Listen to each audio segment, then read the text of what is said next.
ये बच्ची हमारे पास कल आई है, फुली पैरालाइज्ड है।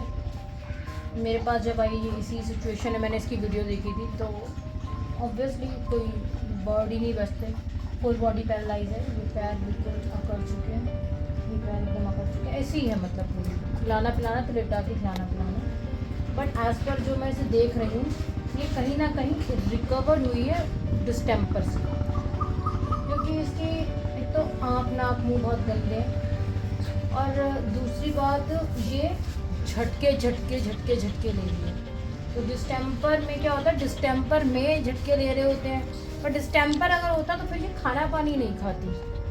तो डिस्टेम्पर रिकवर हो चुकी, क्योंकि डिस्टेम्पर रिकवर के बाद कई बार क्या होता है, बॉडी में कमी आ जाती है, बॉडी में झटके देते रहते हैं बार बार बार बार, और बच्चा पैरालाइज हो जाता है। वो इसके साथ हुआ है, बच्ची पैरालाइज हो चुकी है पूरी, और देखते हैं क्या होता है। पूरी बॉडी अकड़ी हुई है, खाना पानी सिरिंज से जितना खिला रहे हैं उतना ही खा पा रही है।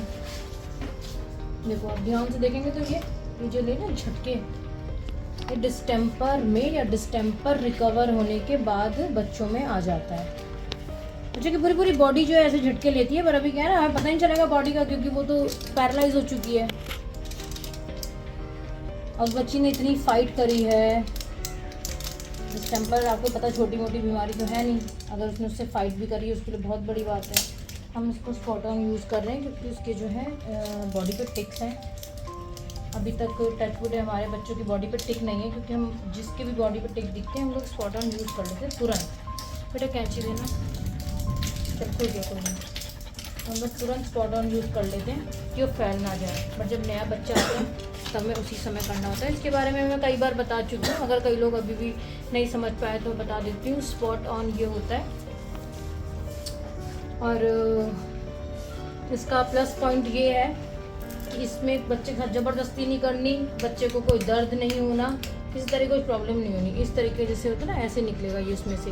बॉडी वेट के हिसाब से होता है, हम 20 से 40 किलो का ही लेते हैं, क्योंकि हमारे मैक्सिमम बच्चे 20 से 40 किलो के बीच के ही आते हैं। ये 5 से 10 किलो, 10 से 20 किलो, 20 से 40 किलो, 40-60 किलो इतना तक होता है। तो ये होता है, ये हम लेते हैं, इसको हम लोग ऐसे, बहुत ईजी टू यूज़ है ये, तोड़ लेते हैं ऐसे ही, यहाँ से टूट गया। तो इसको यूज़ करना कितना ईजी है, बच्चा खड़ा नहीं होगा, इसलिए थोड़ा समझा नहीं पा रही हूँ। ये जो हेड होता है ना बच्चे का, यहाँ से थोड़े से बालों को हटाओ, एक बूंद यहाँ लगा दो, यहाँ पर बैक में, मतलब जो बैक में जो रीढ़ की हड्डी होती है ना, एक तरीके से वहाँ पर इसको लगाओ। तो ये 24 आवर्स के अंदर ये सारे के सारे जितने भी ये टिक्स होंगे, नॉट मैगट्स, टिक्स, उनको ख़त्म कर देगा। बच्चे को दर्द नहीं, बच्चे के साथ जोर जबरदस्ती नहीं, कुछ नहीं, और बच्चे के सारे मैगट सॉरी जो टिक्स हैं वो ख़त्म हो जाएंगे। ठीक है। अब ये बच्चा इसी हालत में पड़ा रहा होगा, तो बच्चे को घुमाना पड़ेगा मुझे थोड़ा सा। मेरे बच्चे, मेरा बच्चा मेरा बच्चा, इसके दो जगह ये आगे भी टिक्स देखो कितने मोटे मोटे मदर टिक्स हैं। इन टिक्स को नोच के नहीं निकालना चाहिए। इन टिक्स को नोच के निकालते हैं तो इनका डंप जो होता है वो अंदर रह जाता है, जिसकी वजह से टिक फीवर भी हो सकता है। आपको पता नहीं चलता, टिक फीवर हो जाता है, बच्चे के ब्लड काउंट कम हो जाते हैं, और बच्चा जो है कोलैप्स हो जाता है। ऐसे नोच नोच के निकालते हैं ना, तो उसका डंक अंदर रह जाता है। तो ये सबसे ईजी है, स्पॉट ऑन यूज़ करा आप, चाहे मैं दिखा दूंगी आपको। कल 24 घंटे से पहले इसके बॉडी पे एक टिक नहीं होगी, ना मदर टिक ना छोटी टिक। जैसे देखो सारा कान भरा हुआ है, ये देखो मोटे मोटे मोटे मोटे, इनके अंदर अंडे हैं, ये अंडे ऑलरेडी हैं। इनमें जितनी भी निकालेंगे इसको खून निकलेगा अलग, दर्द होगा अलग, और टिक फीवर होने के चांसेस हैं। ठीक है। सड़क पे पड़ा रहा होगा बच्चे, इसके दो जगह पे, एक ये और एक ये, पूरा मैगेट्स खा गए। हमने इसमें दवाई डाल दी है। दवाई का मैंने आपको पहले ही बताया था, 2 घंटा 3 घंटा मुश्किल से निकलता है, और सारे मैगेट्स बाहर आ जाते हैं। ये देखो, जैसे मैंने वो दिखाया था, एटलस के कान दिखाए थे अभी परसों, सारे मैगेट्स। ये देखो इसकी अभी डाली थी, सारे मैगेट्स देखो बाहर आ गए। तो इसके 2 जो है रीढ़ की हड्डी पे 2 जगह पर बड़े बड़े विंडो रखें। और आइज़ आप बच्चे देख ही रहे हो मेरी कैसी गलती हो गई है मेरे बेटे की आइज़, क्योंकि देखो इस हालत में क्या है ना, आप कहीं भी जाओगे, ये जो लोग मुझे फेसबुक पे कॉल करते हैं ना, मुझे समझ नहीं आती है कि फेसबुक कॉल करने की जगह है क्या।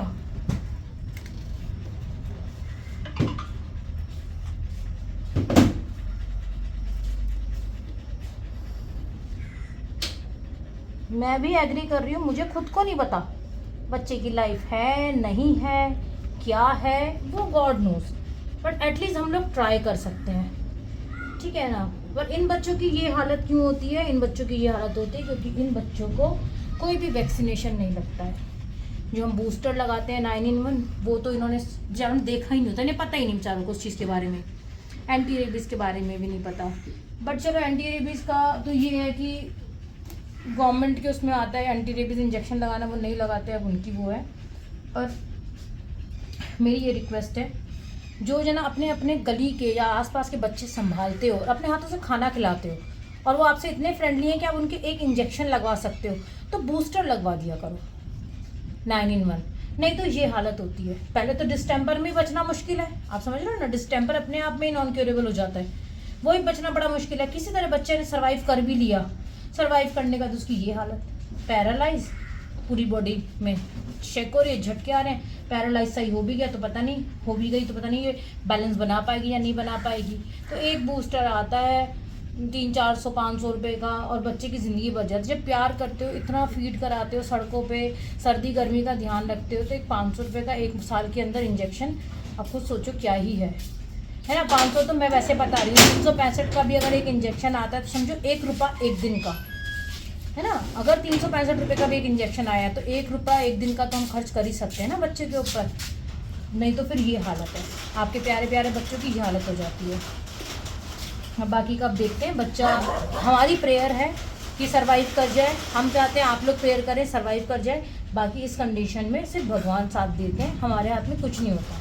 आप खुद समझे, डिस्टेंपर रिकवर, खाना पानी नहीं खा रहा है, पूरा का पूरा बच्चा पैरालाइज है, अकड़ा हुआ है, तो बड़ा दिक्कत हो जाती है इस चीज़ को लेकर, ठीक है।